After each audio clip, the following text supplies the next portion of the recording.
The Amazing Spider-Man 2 tells the story of how Spider-Man has to face off against his next adversary, Electro, and how Peter Parker has to deal with being both Peter Parker and the friendly neighborhood Spider-Man. And I have to say that I am absolutely baffled by this film because it lacks consistency in terms of its quality. The thing is, there are some moments of the film that are almost cringeworthy, but those moments are followed by enjoyable, entertaining, and in fact intelligent moments, making this film very, very hard to grasp. Tonally, the film felt like it was trying to appeal to everyone, though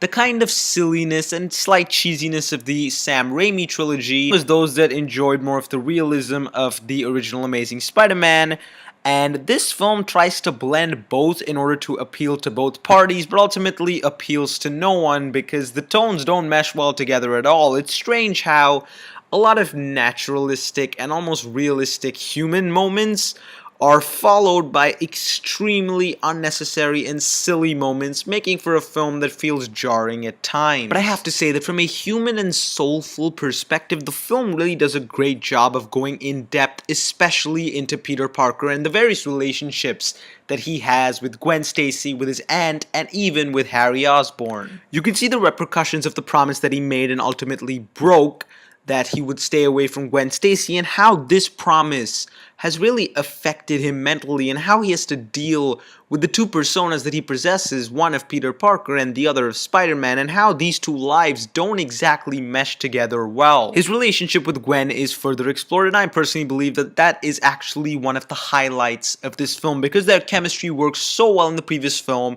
and now they in fact go more in depth into this extremely complicated scenario that is their relationship. You also get to see Peter interact with his aunt a lot more, which is something I really enjoyed, and how they have to deal with their various problems, how their life is almost detached from one another, but how they slowly and progressively actually come together. But to me, it's the dynamic between Harry Osborn and Peter Parker that really works for this film, how their lives are intertwined and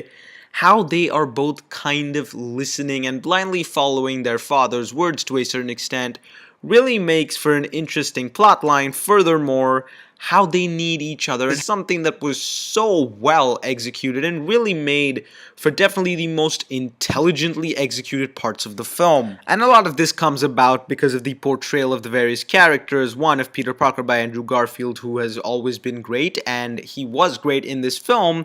and then Dane DeHaan, who in my personal opinion actually kind of stole the show. You get the right amount of arrogance, the right amount of pain, and the right amount of curiosity that his character possesses, and it was really well executed. Furthermore, Jamie Foxx's portrayal of Electro, or Max Dillon, was actually very well done, and I believe that this portrayal was actually done in the right way. Considering Max Dillon is a character who is special, he does have an inherent problem, and really how his character is sort of confused and curious at first, and how his emotional fluctuations are very well portrayed by Jamie Foxx, and how each character plays into another character's life, and how all these various relationships get intertwined within one another makes for the most intriguing aspect of the film, and something I really liked. But at the same time, there are certain weak elements that the film possesses. For example, Paul Giamatti's portrayal of the Rhino. It's unfortunate that Paul Giamatti's portrayal of the Rhino actually added more so to the silliness and unnecessariness of the film. There are several scenes in the film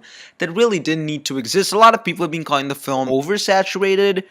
in terms of the number of characters, where I would absolutely disagree with that. I believe that all of the plot lines in the larger and grander scope of things were handled really well, but it's the elements within the plot lines themselves that feel like they had to throw every single twist and turn in, and there are so many unnecessary moments that the film possesses that add to what I believe is a slightly long runtime despite the interestingly and well done editing. And it's also sad to say that the music to me sometimes came across as rather jarring and didn't always fit what the film was trying to express, or the very tone of the film, which is unfortunate because there are moments where Hans Zimmer actually produced a great score in this film. It feels like the film that I wanted to see exists within The Amazing Spider-Man 2, but every single element of it seems to be just a little more stretched out, and